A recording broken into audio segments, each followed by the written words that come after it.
Welcome to ModiMakes.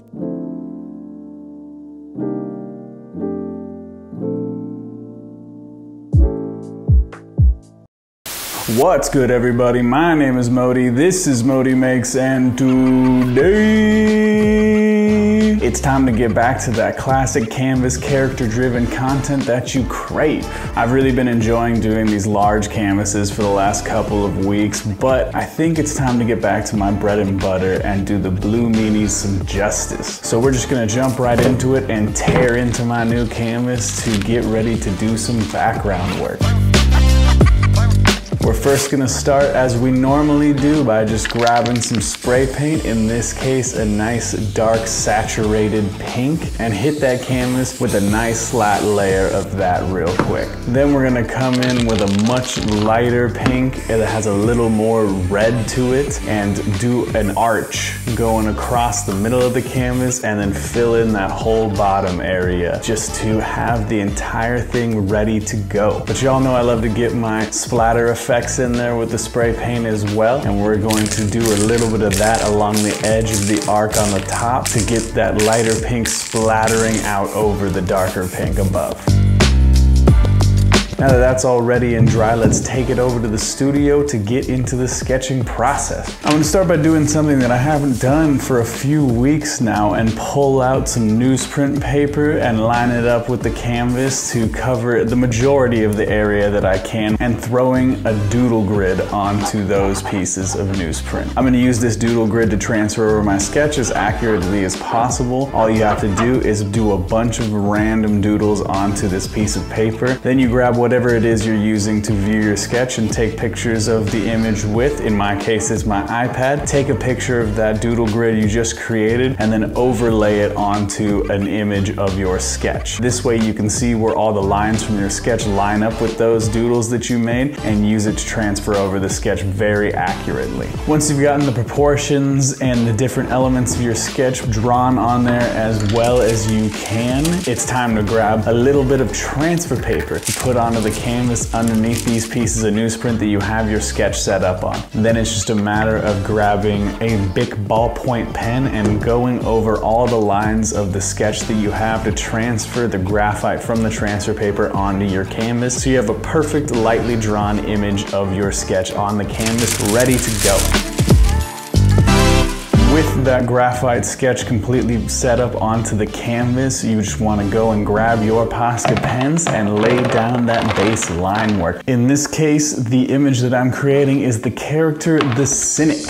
And the Cynic is going to be all about seeing through the illusions of the world and breaking it down into its base elements. So it's going to be using a lot of elements of patterns that are a little bit confusing to the eye, that are very geometric and rigid. And it's also going to be leaning into that classic stereotype of the cynic smoking a cigarette, looking all mean and disillusioned with the world around them. This character doesn't have a ton of meaning behind it. It was really just a sketch I made one day that I enjoyed a lot, and that's the vibe that the character gave me. But it also does have a little bit of meaning in that for every artist, your job is to break down the world into its base shapes, base elements, so that you can then recreate the world around you in whatever way you see fit, whether it be highly accurately or very abstract and representational, and use those elements that you've trained your mind to be able to pick out to either exaggerate them or push and pull them into the areas that you want to tell the story that you're trying to tell.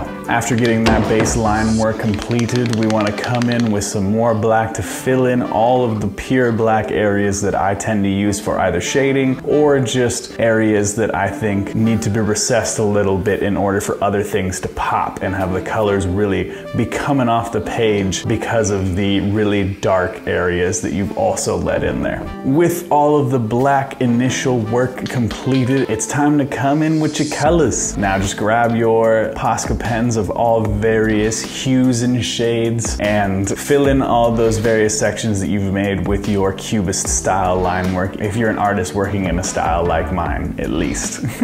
I always do my fills from top left to bottom right because I'm right-handed and I need to keep the wet paint that I've put down out of the way of where I need to keep putting paint down in order for efficiency's sake, of course. With this being a Blue Meanies character, the skin tone for the character themselves always has to be in those different shades of blue, hence the name Blue Meanies, but I wanted everything else to really help those skin tones pop and be separated from each other. So I'm going to be painting in the smoke coming off the cigarette and out of the character's hat there in different shades of pinks and purples in order to have them recess into the background a little bit, and then having the clothes be mostly in shades of greens and tans with a little bit of pinks in there to keep those colors cohesive. And then on the bottom area here, I want this to be really, really bright and jarring to the eye with a little bit of stripe work in just black and white right behind it, being that those are the two highest contrast shades, I guess, because you can't really call them colors if you want to be official about it. And then I'm going to be painting all that in with oranges and reds, which are very, very vibrant colors and very eye-catching colors. Now with those coloring areas done, I wanted to add in a little bit more atmospheric effects that add more depth. So I came in with a pink color that's just a little bit lighter than the background color and added in some smoky texture in behind the smoke that I already painted in order to give it this sort of room filled with smoke to the whole back, where it just plays with the light as if there's air particulates in it, lowering the opacity of it and the saturation of it and pushing it further into the background. And I'm not going to add any line work to this part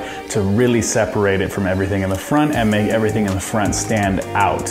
And then with all the coloring completed, it's time to come back in and do the final line work. This is where you do have to be careful to keep everything as clean as possible, or at least as clean as you want it to be. Line work doesn't have to be really clean and straight. It can be very, very janky and jagged, and that has its own place within art, but I like mine to be really clean and smooth. And I'm going to be coming in with a PC5M bullet tip Posca pen in black and a PC8K chisel tip Posca pen in black in order to get a lot of nice line weight variation in there. It's just been something that I've been enjoying doing more. Instead of just having one flat width of line work throughout the entire piece, I like to use multiple different sizes of Posca pens to create these great line weight variations that emphasize certain lines and push certain lines back into the background and just give you more of a brush-like quality. Now the final step before we're completed with this painting is just to make sure to get those little extra details in there that you guys know I love my patterning work. Coming in and doing a bunch of vertical and horizontal lines in certain parts to emulate sort of a hatch shading, and also just add in extra effects to these large areas of flats. And then my most favorite part of this entire piece, which is at the rim of the circle in the ground that this character is coming out with, adding in these sort of triangular stripe effects that just end up making the red in the area turn into this really pleasing zigzagged line going around the entire rim there, and getting smaller and smaller as it goes to the back and larger in the front to give it a good sense of depth.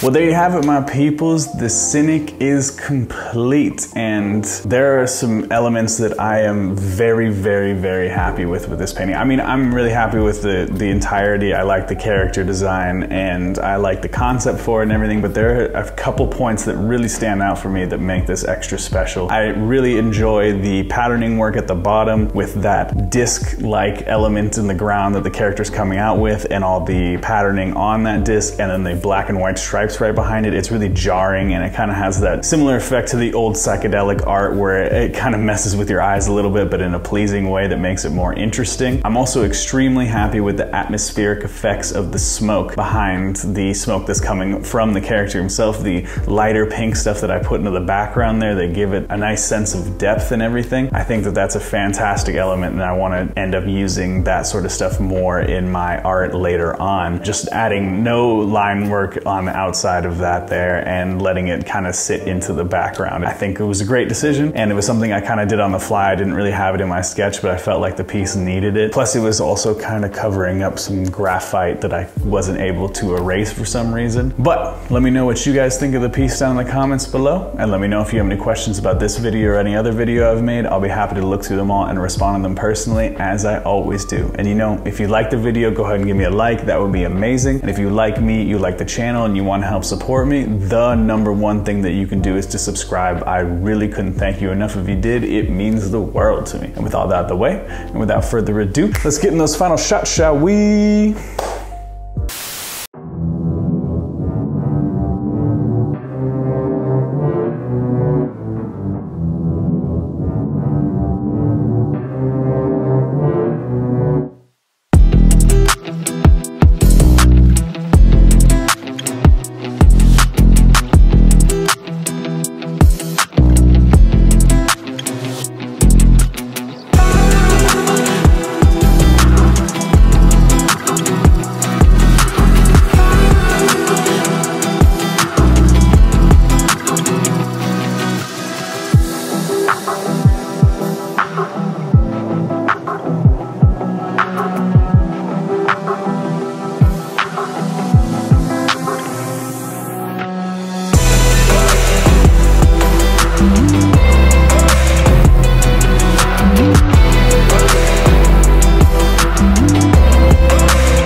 Thanks for watching.